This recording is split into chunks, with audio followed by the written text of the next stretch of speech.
focus this week is on governance steward responsibilities and making some plans for the ones that I hold and contributing to the ones that I don't. My priority for the governance call today is to maybe get started on that process a little bit with a couple of things that we know we're changing, like our Give token, getting our strategy for burning and minting that, and some process and documentation audits and updates. I also put a couple other items on the agenda just to, maybe we'll get to them today, maybe we just start thinking about them, do a forum post, but planning for our circles budget, and also had some thoughts around what Griff was saying yesterday in our community call.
I'm feeling good.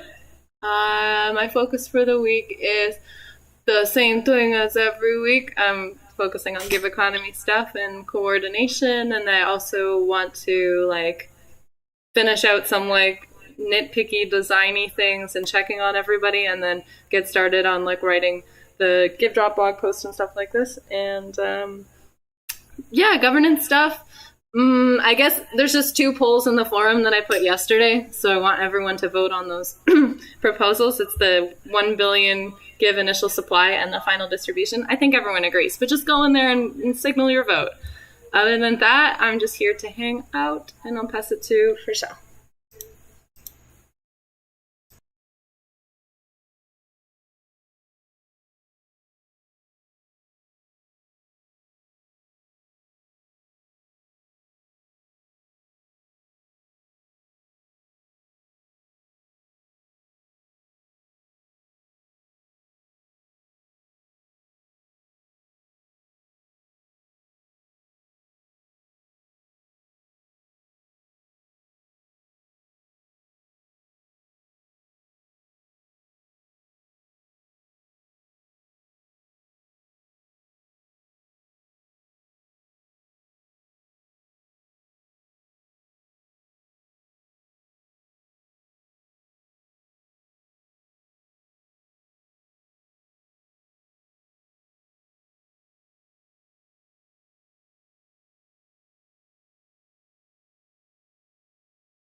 Sheep Swap, I actually was thinking the same thing, and I talked to Hannah about it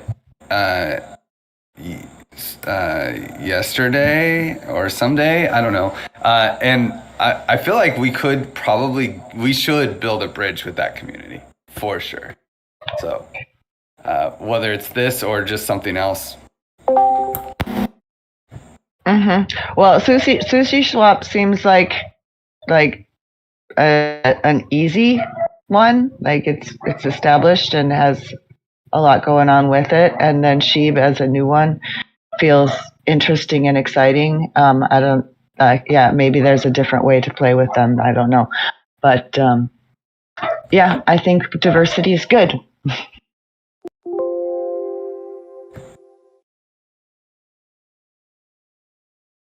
Anybody else? No. Sushi Swap would probably be the one that I would definitely first go to after Uniswap, and that's been like my primary mode of like swapping anything. Just because the fees have been like slightly lower, or like the exchange rate and fees have been slightly lower than Uniswap for me. Or I guess just exchange rate has been better, but yeah, so I'd support Sushi Swap and Sheep Swap. I guess the only other thing that comes into my mind is I was using 1inch quite a bit. I don't know if anybody noticed, but the last time I used 1inch, I got a big error or a message that said I have to certify I am not a U.S. citizen or doing anything with the U.S. So moving away from there. And then the other thing is I also hear a lot going on with like Polygon or any of these like swapping across chain like that. Like I use Zapper. I've still used that Zapperfy dashboard and have noticed that one gives us a lot of cross-chain interoperability. So I guess that's one thing that came up in my mind is there anything that gives us more cross-chain bridges? I mean, we could add pools later to Polygon, but right now we're only on XDAI and mainnet. Mm-hmm. I would say at launch, Polygon's kind of off the table. Mm-hmm. Well, I was just thinking which places could we put a pool that also do that? That would be the same place. Unless I'm confusing things in my brain, but I think Sushi Swap is. I'm pretty sure Sushi Swap is on Polygon. Right on. Okay, well, those are the things I think. I think it's a good idea. Doesn't sound like anybody has any objections. Sorry, my internet went through halfway through. So Sheep Swap instantly sounds like a troll exchange. I don't know. That name, Sheba Swap. Sus. Also, I think there's a lot of value in just like using HoneySwap because like they build a lot of our tools and it's just kind of like a little nod to hold liquidity there. So I think it's really nice. We are using HoneySwap. It's just you don't want to use the double. Well, it's an opportunity to reach out. Like, I mean, we are going to incentivize with 1% of our total supply a honey pool. So I feel like that's the biggest nod that anyone could ever give, you know. And then we also use their garden and incentivize people to use gardens. But what's the difference between? So what's the second pool? You're using Give ETH. And the second pool on XDAI? The second pool is Give Honey on HoneySwap. Give ETH, Give Honey. So we have Give Honey with 1% of the total supply incentivizing for 6 months, and then we'd have Give ETH with 0.25, like 0.25%. So we would just, it's like, hey, this is kind of like a card that we could play. We could maybe play it on Sushi Swap and build a bridge there, and also put liquidity there, right? Like, so people who are on Sushi Swap can get Give tokens. Right, and HoneySwap already like routes through Sushi Swap anyway. True. Okay. All right. Cool. I'm looking in the agenda, and the link for adding Sushi Swap is the same as the link for using Hex. And I don't see, I was looking to put the right one in, but for some reason I don't see it coming up. Okay. Cool. All right. Well, let's hop on down to the hex words. I had really fun looking through that list and finding that most of the words are not nice, but there are some nice words in there. Like if we wanted to be boobies or doobies, that's in there. Yeah, that's we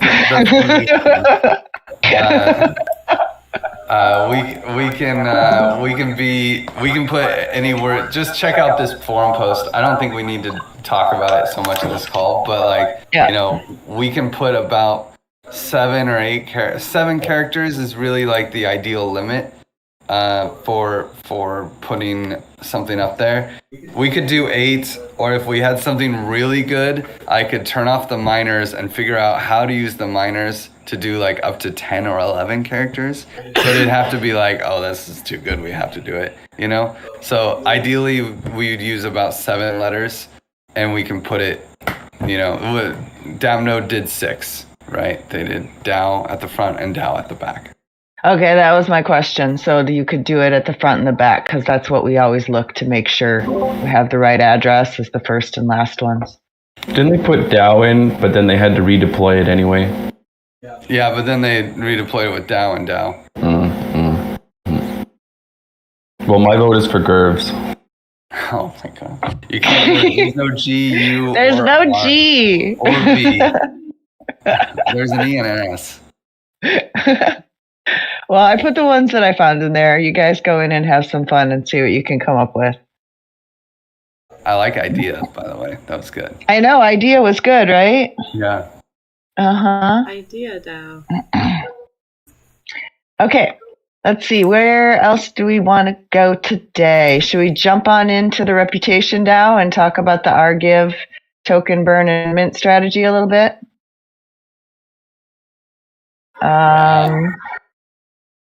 So I feel like I have something with some links in it somewhere down here.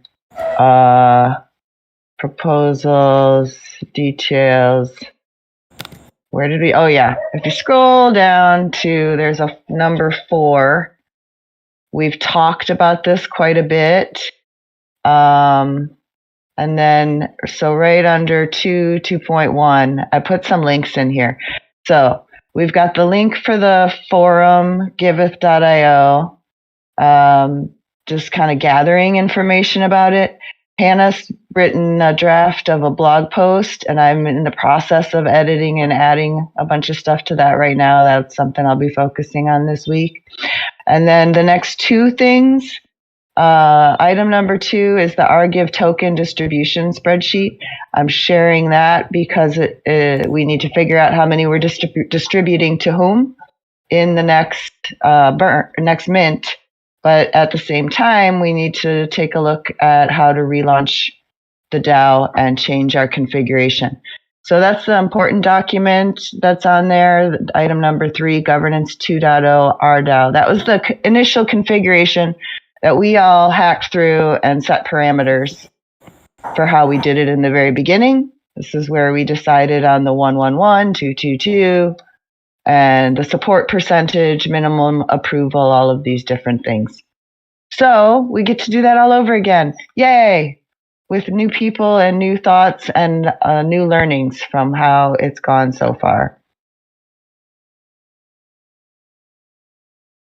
The main thing I know is we wanted to change some settings around the minimum support, like kind of amp that up a little bit. I don't know how much you guys want to go into this document here in this meeting, or if we want to just go around and get some opinions and see where everybody stands.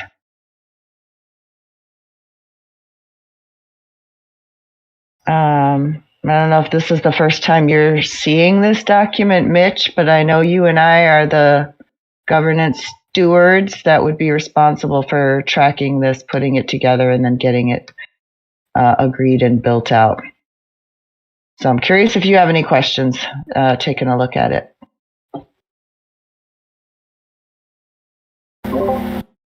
Sorry, which link am I supposed to be clicking here? There's like 10. Governance 2.0. Yes, exactly. Maybe let me just jump in and say something because I'm about to be distracted. But I do think deploying the DAO I don't know if we want, we can reassess these percentages and stuff. It is a lot easier now to change things whenever we want. Before it was, because now we have the Dow CRISPR, the EVM CRISPR, which is so cool. And it allows us to do complex votes. It like kind of works, yeah. It's a lot easier than it's ever been. Don't get me wrong. We might have to test in a test DAO before we make the vote in the real DAO and make sure these things can work. But oh my God, like we could even convert, like we could burn everybody's tokens in this DAO in one transaction now. So like we could keep the same DAO. I still think we might as well just like reassess everything and just like, propose something. I don't know if we need to do like a big open call. Well, I mean, it can be an open call, but like just go through and just like we did last time and just reassess with better knowledge and set it up. And it's probably worth just deploying a new DAO, but keeping the same token holdings. Because you have to build the transaction and like it might break, Yeah. Why not? The thing is, our DAO doesn't have any money in it. So it's really easy. When it has money in it, it's like, oh, well, it has money in it. We shouldn't just deploy a new one, But it's about to get like millions of dollars in it. So we should probably like just take a second to have a call and go through it. Yeah, that was my feeling too, and I kind of wanted to find out who in this call has active interest. I know Mitch and you and I can schedule a hack session and kind of go through it. Feels like it might be a good idea to build like a test one first and play with it. But if we can at least walk through the parameters and make our suggestions and bring it back to the rest of the working groups, probably the next step. Yeah, that sounds good. I think like it'll be hard to really test because we won't really have the volume, like the numbers, to figure out what realistically works. But I think we've definitely learned a lot from the last 8-9 months of like what needs to change with these settings. So yeah, I'm interested in, I think we can figure it out relatively quickly. And just like we should probably set this like as best as possible and not have to do too many spooky things with EVM CRISPR down the road. Right. And then as a precursor to that, I'm looking to you, Hannah. We will need to run the numbers for the third quarter. Let's see, we did Jan, Feb, March, April, May, June, July, August, and September is the next period that we need to evaluate praise and source cred and identify anybody who has earned the reputation needed to be a new recipient, and then double check the contributions of people who have been receiving in the past to see if they still get them and get that list dialed in so that when we're ready to launch, I don't think it makes sense to mint tokens on the existing one if we're going to build a new one, but we should at least get all the numbers ready and have that ready to go when we do the new one. So tandem activities there right now. Yep, that sounds good. And then, all right, is there anybody on this call that also has a strong interest in understanding or being part of a hack session on how to set up a DAO? Me. On Pick me. I would like to. Lauren wants to be everywhere. I want to do everything. No, but I would like to be involved with that and like choosing the parameters and just like discussing it. I've been doing a lot of that with the TC. So, but yeah, I feel like it's going to be easy and not a lot of debate. But if it's just a hack session in like an hour or something, I'd love to be there. Awesome. Maybe we could do it in person. Yeah, that'd be cool. I mean, I think that Hannah would want to be there too. We could do it in person and dial Hannah in. Mm-hmm. Yeah, exactly. Cool. Okay, so that's what I've got on the agenda for the RGive and the plan. So it sounds like we'll do a quick hack session to get the next steps. Also on our agenda today, Just want to check in around the process revision. As I'm reviewing and editing your blog post, Hannah, I've got a bunch of little, I see things that you have in there that I'm like, oh, we did decide that. We didn't really decide that. So there's just kind of the process around when do we actually need to go to the DAO? What is something that the RGIV token holders will vote on? So that's something that's coming up a bit right now.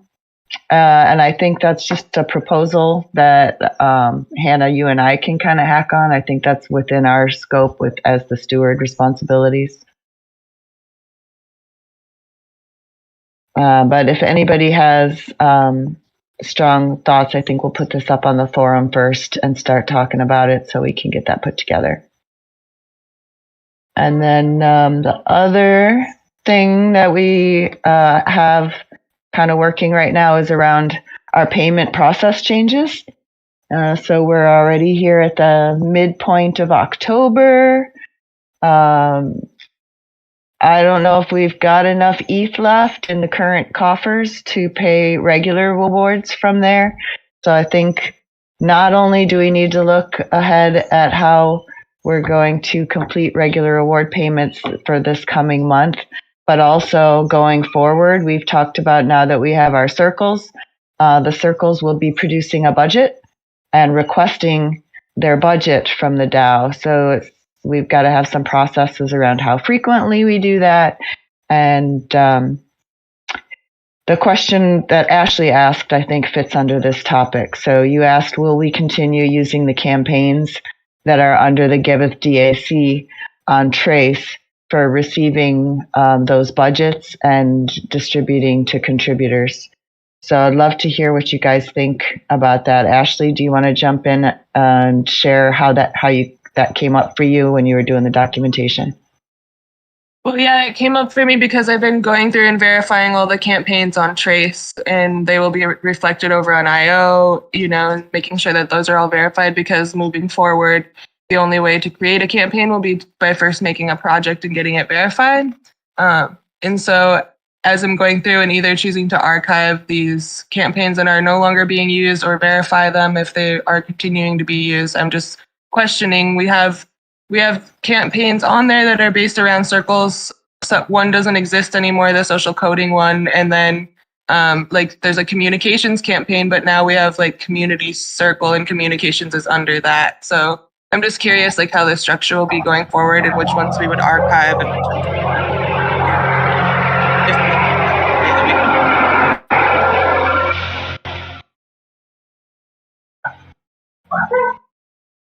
Oh, sorry. I'm thinking about it inside my brain. I could say it out loud. So this is something we're seeing a lot of right now, where there's a lot of, just like redoing the documentation and shifting the wiki over. With that behind us and with our new circles and missions and goals, it definitely makes sense to reevaluate our DAC and campaigns on Trace to manage how we're going to create our traces going forward. Even all of the traces or the campaigns that are on Trace, they all need to be rewritten based on our new documentation and changes. So it kind of feels like we could do this circle by circle, allow the individual circles to decide whether they want to keep what's already there and keep the history of all of the traces. I have a little bit of a protection mode that kicks in that, for example, speaking just for myself, I've been working with Giveth and submitting traces and receiving rewards for almost 4 years now, somewhere around there. And I use this story quite a bit when I talk about Giveth, and I share the different things that I've worked on in my route. As an addendum to that, I tell people you can go to Trace and you can see everything I've done, and it's recorded there and what I received for it. I don't really want that to go away. It's part of the underlying foundation of Giveth and what we're presenting to projects that are on here is that their donors will be able to see things and that it's immutable. So if we were going to archive and hide things, I would want some sort of effective search function, I guess. It would be really important so that we can still always find the historical items. But aside from that, I think starting fresh in some ways makes a lot of sense with new owners of each of the campaigns with our circles and new write-ups. But it's also a lot of work. That's my thoughts. Maybe we could... Anybody else have something they want to share around this from like a newer person's perspective?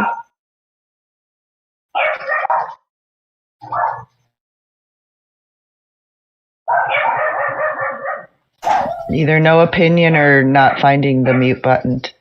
I don't have a strong opinion. So you're basically like, okay, if we archive projects, then it would be good if people can share them, and then people can like look at all this data. I think like if we're creating new traces for the circles, or it's like I don't know. I guess is it easy to transfer campaign ownership from? Because I think a lot of these it's easy to do. It can be done. It's not hard. Okay, well, I don't know. I think it's okay to keep the history of things, and we could just like rewrite new blurbs and have that like data there. It doesn't really seem like it negatively affects things. Arriba. No. Listen to us getting our Spanish on.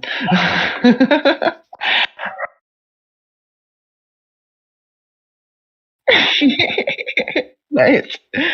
Okay, well, I'm happy to hear that, Lauren, because, I really do want to see our history remain. I think that its credibility and reputation and shows what we've already done, and also shows to new people coming in how the records will remain. Yeah, just from a new perspective, it was very useful for me to go into all the different traces and just see how people had written it and what they had been doing. And, it also gives a history of like what's happened at Giveth. So, it was definitely useful for me to look through other people's traces. I refer back to them. Like there's times when I'm like, ooh, I did that before. And if I go look in my traces, I actually find the links to the things. It's very nice. All right. I feel pretty complete. Oh, I guess in the very beginning, we chatted briefly about terms of use. If anybody really loves reading legalese or has strong opinions or input on how we write things like waivers and indemnity and proprietorship, ownership of like our intellectual property. There's a lot of things in this terms of use that speak to content that our users upload into our tools and what we're allowed to do with it and not do with it and what responsibilities they have as users. I will say that it really, really helped me a lot to finish this document when Lauren and I chatted and the lawyer asked the question, what else is this for? And we narrowed it just to giveth.io. But my brain is kind of burnt out on the whole thing. And I think a better understanding of our whole ecosystem and where the terms of use apply, where the covenant applies, whether the privacy policy is something that gets applied across all of this. There's kind of a larger scale. This terms of use I wrote specifically for our website, giveth.io, and I did not attempt to include things like forums and chat rooms and other things that the community engages with. So just to give that little background on when you're reading it, any support around getting that finalized is appreciated. And huge thanks to Mia for getting that started. And then also to Lauren for putting me in contact with someone that helped me at least get past my blocks. Let's see, we got 20 minutes left. Frishal, do you want to jump in and speak about what you need around paid leave and payment processing and buddies and work agreements? Yeah, sure. So, I'd just like to remind everyone, since everyone who already posted and already had enough votes in the Giveth forum post about the rule proposal, to transfer it and have it voted in our DAO. So I'd just like to remind those who are on that step already, and also for the buddy system, I need feedback from others, especially from you, Danny, and from Griff, to add questions to be included during the buddy review, so that we can share it to everyone, so they can also start doing buddy reviews for those who are scheduled to have one last month and this month. And Lauren already added some questions there. And for Yeah, the I paid think I.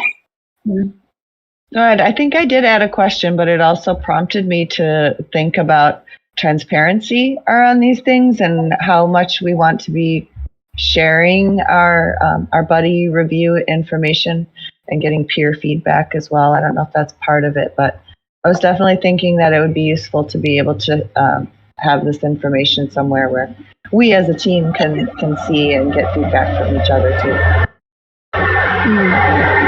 yeah, I also kind of included that at the start of the standardized question document, that the answers from the buddies would be compiled, so that I also included that we should discuss the problems or issues and solve it as a team and find solutions for that. So I think it's great to have that also. And also for the paid leave policy, so I'm not sure if everyone was able to check the document, and there were some comments there. So one of the included policy there is the unused paid leaves will be forfeited and not carried over for the next year, since we are encouraging everyone to take days off rest. But it is reasonable to have this effective next year, 2022, so that the unused leave benefit for this year will be carried over for the next year, because this was raised by Amin, since the Middle East crew has not used most of their time off. So they have less than 3 months to utilize it. And at this moment, it is critical because of the gig economy and all. So we need our resources more than any other times. That's just an update for the paid leave policy. And last reminder for everyone to please add your roles if you haven't yet in Sobol. So there's already a short video on how to add your roles in Sobol if you haven't yet. So I think that's the update from my end. Awesome. Is there any place that we should be tracking our buddy check-ins, or at least checking off that we're having them with each of our buddies regularly?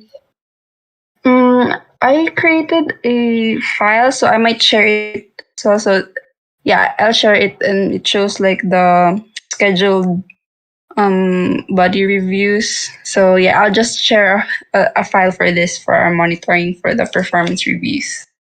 That would be helpful. Thank you.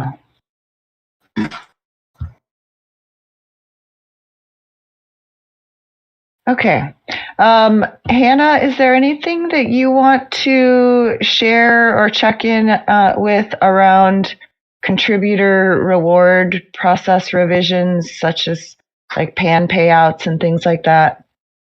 I know there's a doodle poll for the Circle stewards to finalize this last month's contribution distributions.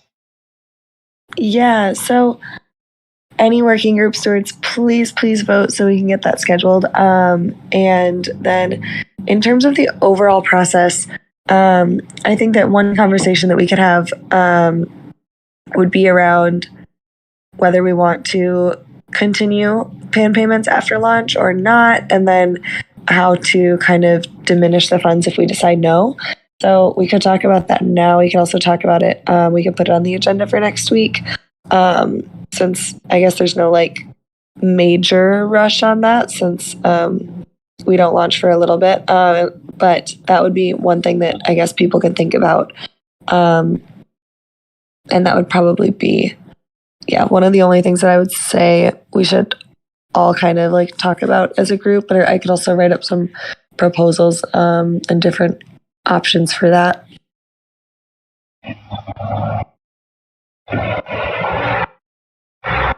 I have things to say, but I was pausing to see if anyone else wants to first. So what I think, like when I think about this, because I heard from Ashley some things, because we're updating the contributor guides as well and how people are rewarded. And also we made the decision to use up the ETH, like so most of the ETH that I had in the Reward DAO campaign, I think is going to be going towards forests, trace. I think in order to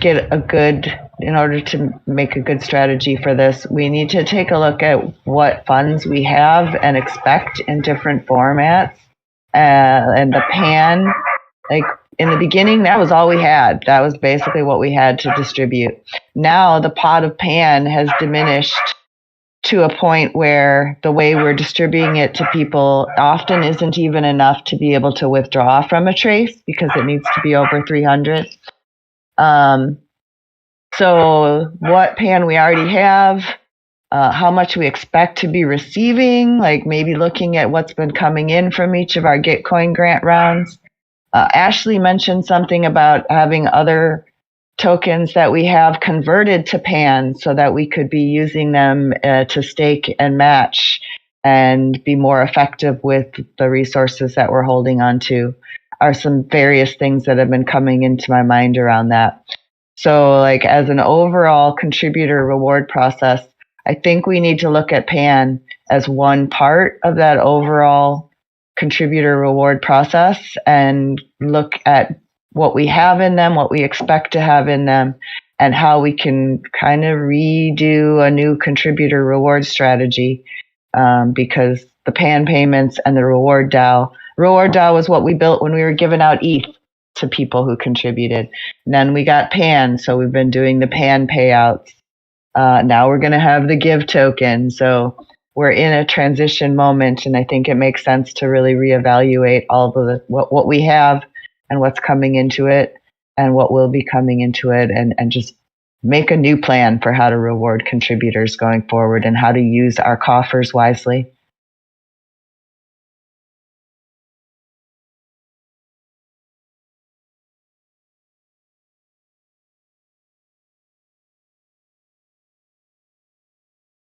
As contributors who have come in, do you guys have any feelings around getting that pan? Ashley, in particular, I know that you had the Panvala League for Giveth, so I'm super curious as to what input you might have specifically around how we use the pan we have and use it going forward.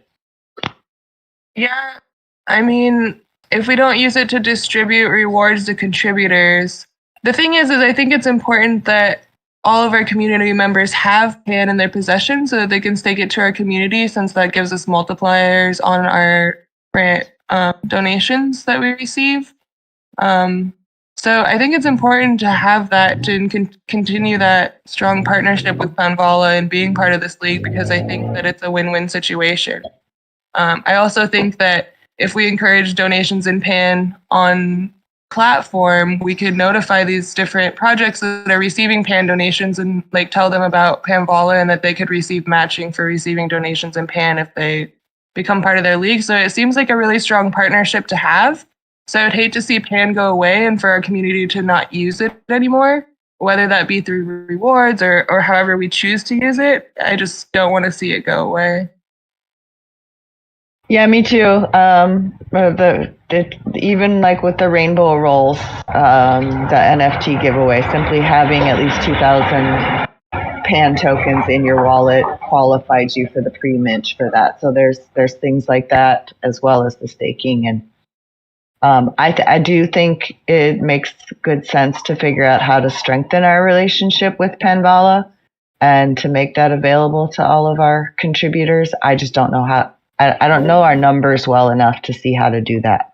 Are we able to pause these and just restake them? Pause the distributions and just restake the pan that we're getting in order to increase the yield? Yeah, definitely. We can also so one thing that Dandelion Collective does as part of the Panvala League, the Regenerative Commons Coalition, is all the donations that they receive to Giveth, they convert into pan and then donate it to the community. And so then those donations are also matched as well, or stake it to get a better multiplier. So I think there's different strategic ways that we can use it that doesn't necessarily have to be distributing it to all of our community members. But I think that projects would be less likely to receive donations in pan, and then we wouldn't have pan to donate on Gitcoin grant rounds and things like that. So I can see pros and cons to both sides.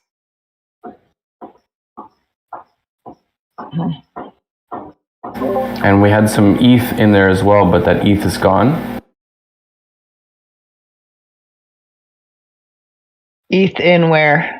In the rewards DAO. It's pretty much all allocated. I mean, it's still in there, but from what I've seen from Freshell for payments that have not yet been requested. So that's the tricky thing that's actually another point that I think we should just track. We need to make decisions about when people don't claim their rewards. So in the past in Reward DAO, if you didn't, if you submitted and we paid it out, it sits in there. But if you don't submit your trace and get the funds moved out of the campaign and into your own hands, it's still sitting and showing on our books. And at some point we need to say, hey, you need to create your trace and claim your pan, your ETH, whatever it is, within a certain time frame, or it goes back to the pool. And this is really common in the pan payout scenario because we reward a lot of contributors. Sometimes it's not a lot. Sometimes the contributor actually doesn't want to take anything from Giveth, so they don't claim it on purpose, knowing it will just go back to the pot. But this is also something we need to be looking at. As of right now, just what I know in my brain, I'm pretty sure most of the ETH, we might have a couple $1,000s left after the traces that have not even been submitted yet. Like Forrest, for example, hasn't submitted her trace for 3 months. So there's money that's allocated, but it's still showing in the coffers right now. The other thing to keep in mind is if we're going to require a time limit for people to withdraw their funds, then this $300 limit thing might, if they don't have up to $300 worth of rewards in their trace, they won't be able to withdraw it, right? So keeping that in mind as well. Yeah, I don't think we would ever say once it's in your trace, if you don't cash it out, we're going to take it. But if you don't make a trace for yourself to have the funds delegated out of the campaign after a certain point, I think that's different. Oh, yeah, that makes sense. I'm sorry, I was confused. Yeah. Yeah, and when funds are in a trace, the thing that we did with Hannah, for example, is we just canceled a couple of traces, even though they had funds in them, and made a new trace that accepted those tokens from different places, covering more time so it could actually be cashed out. So there are some ways we can be creative. Hannah, do you know if that actually worked? I know I asked you to create a GitHub issue so we could just track and make sure. Yeah, so I created a GitHub issue and we're watching it.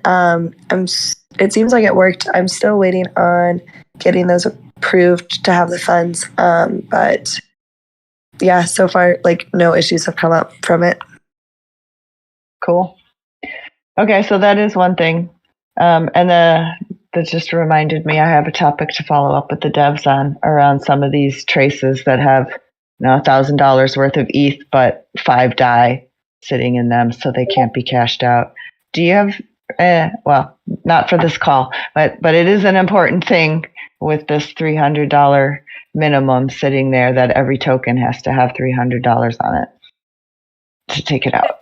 Time limit would only be for the funds going into the trace. Now that everybody so far has set up unlimited trace payments for these like pan distribution, that's not really an issue anymore then, right? As long as the person has a trace for the funds to be delegated to, it shouldn't cause any problems at the time. Right. They'll have them sitting in Giveth in their trace, but in order to get it to their wallet, that's when we just need to. I think it makes that the ideal solution to me is to be able to pull out individual tokens and leave the other ones there. But that's a topic for another call. And let's see, we've got 4 minutes on the clock. I'm just checking to make sure we covered the things. Mateo, I know you mentioned you were excited to see what the DAO is going to look like for launch, but you've got a lot going on before Thursday, so I think I understand why you didn't raise your hand to be in that hack session. Is there anything else? Anybody has a burning question or desire to share before this audience that we have here today?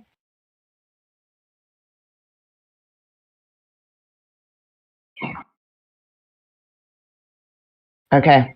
I love giving a few minutes back for those of you who have a meeting right after this call.